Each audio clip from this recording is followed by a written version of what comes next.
What's going on? My name is Francis, and if you're new to this channel, consider hitting that subscribe button and that notification bell because I post a new video every single day. If you want to become a private client, then consider applying for a free consultation by hitting the website that's in the description box of this video. What we're going to be talking about in this video is how observation is creation. Okay, so that means that if you become the observer of your thoughts, then you will now be in a much better position to create your reality. Okay, because a lot of us are unconsciously absorbed in our thinking. A lot of us have our attention and our focus unconsciously absorbed in the thoughts without even realizing it.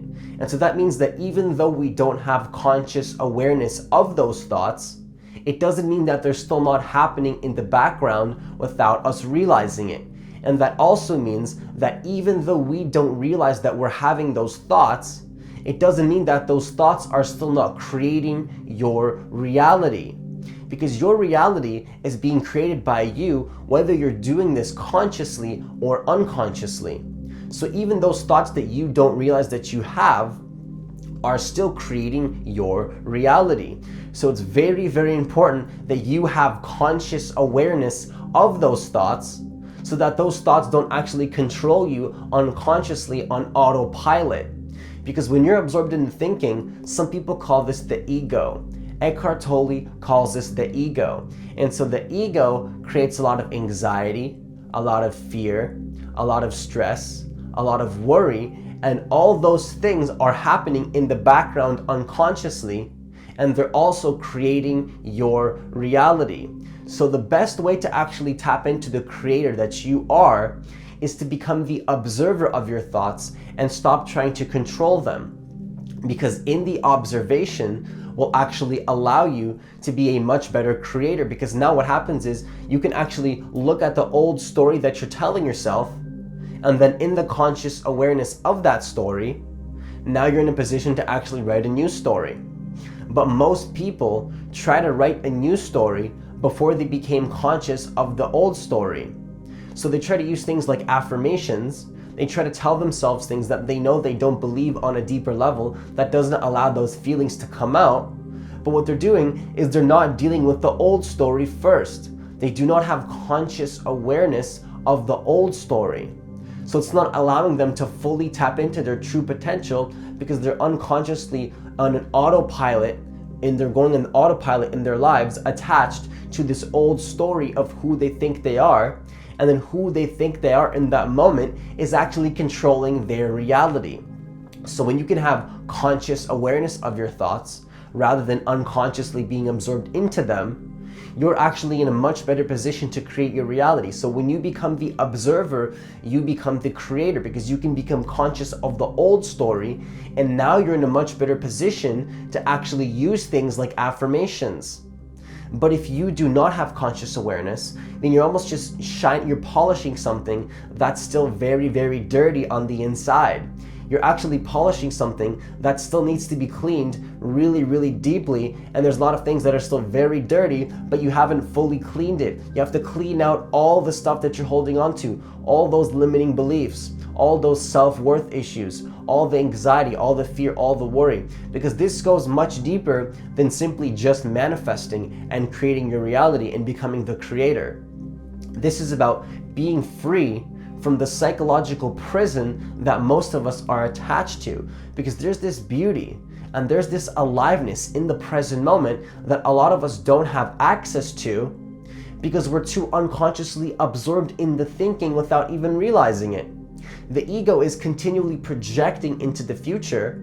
The ego is continually creating suffering for our life. The ego is making us project into the future unconsciously. It's making us project into the past unconsciously. And this is creating a lot of suffering because we're not actually in alignment with what's happening right now, but we're in resistance to what's happening, and we're stuck in our heads without realizing it. And so that means that those thoughts are actually creating a lot of suffering, and those thoughts are creating your reality unconsciously. So this goes both ways. Not only are you going to become the creator if you become the observer, you're also going to be able to let go of those negative thoughts that we're attached to.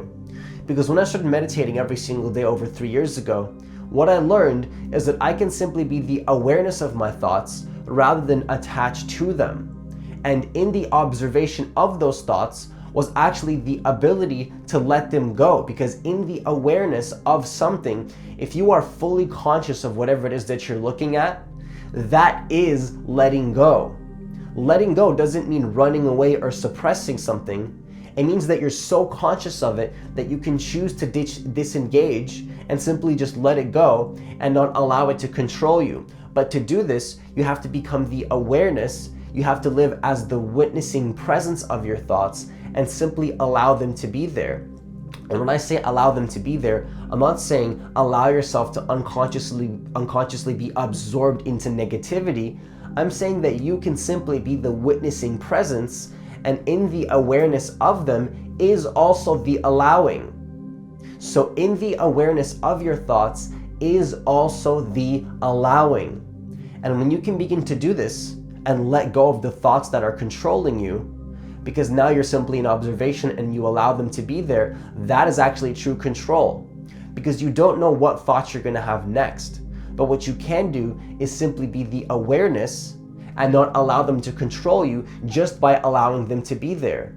And what will happen is you'll let go of the thoughts that don't serve you, and you can simply be the observer of your thoughts. And from this place of awareness, where you can create this spaciousness of simply being the witness, you're going to start to notice that story that you're telling yourself. You're going to start to notice that you have a story that you're telling yourself about who you think you are, which is always going to reflect into your reality externally, by the way. The thoughts that you tell yourself internally are going to reflect in your reality externally, whether consciously or unconsciously. And so when you can begin to have awareness of those thoughts and observe the story that you're telling yourself, what you can do is in that spaciousness, you can choose to not believe in those thoughts, because belief systems are nothing more than reoccurring thoughts in our mind. But we don't have to believe in those thoughts once we can see that they're false. But in order to see that they're false, you have to first become the conscious awareness of them and say, wait a second, I don't actually have to believe in this thought. This thought doesn't have to impact my life in the way that it has been. Because maybe at some level, I unconsciously agreed to this thought and said, this is who I am. Like, I'm not confident, or I can't make the financial goals that I want, or I can't live the life of my dreams. These are all thought patterns that are playing in our minds unconsciously. But if you develop awareness of that story by becoming the observer, you notice that story that you're telling yourself, then you're in a position to actually write the new story, because you can choose not to believe in the old story and realize that at some level you unconsciously agreed and created that identity for yourself at some point in your life. Because your story is nothing more than a story in your mind. You can literally create your reality, and your story is always going to be reflected back to you in your external world, but the story that you tell yourself is happening in your internal world. The internal world will reflect back to you in the external world. But if you do not have conscious awareness of your internal world, then you will be unconsciously manifesting things into your external world that are happening on autopilot. So this can go very, very deep. This also goes a lot deeper than just the law of attraction. This is gaining true control over your mind and finding the beauty and the aliveness of the present moment, and not allowing your ego to consume your life. What is the ego? It's just having your attention and your awareness unconsciously in the thinking mind so much to the point that you confuse your thoughts for reality. You can't create that spaciousness and notice, wait a second, these are just thoughts that I'm telling about myself, but these thoughts actually have nothing to do with who I am at a deeper level. So when you can become the observer, you can actually become the creator, and you can free yourself from the psychological prison that you're living in. That's the ego. Maybe you're not living in this place, but if you're unconscious of your thoughts, then those thoughts are still controlling your reality, controlling your actions, controlling your emotions, controlling everything about your life. And you're not going to be able to actually control your life if you don't first gain control of your thoughts. But when I say control, I'm not saying that you know what thought is going to come next. I'm saying you can simply be the observer and allow them to be there, let go of the things that don't serve, raise your vibration as a result, and then as a result of raising your vibration, you will now become the creator of your reality. And so it's not like you weren't the creator of your reality before you did this. Now you're just consciously doing it. Rather than your thoughts unconsciously creating your reality, now you can consciously create your reality and live the life of your dreams, because you can rewrite that story in the way that you prefer. It's completely up to you. You can literally write your story any way that you want, but that first requires conscious awareness of the old story. So that's why meditation is extremely powerful. Okay, so once again, if you become the observer, you become the creator. Observation is creation. Okay, make sure you hit that like button so more people can see this kind of information and understand that they are the creator of their realities, and that if they can become the observer of their thoughts, they will manifest their dreams. Make sure you hit that like button so more people can see this kind of information. If you like this kind of content, then consider hitting that subscribe button and that notification bell, because I post a new video every single day. Once again, if you want to apply for a free consultation and become a private client, then consider hitting the website that's in the description box of this video, because I do powerful one-on-one sessions. Have yourself a great day and see you in the next video.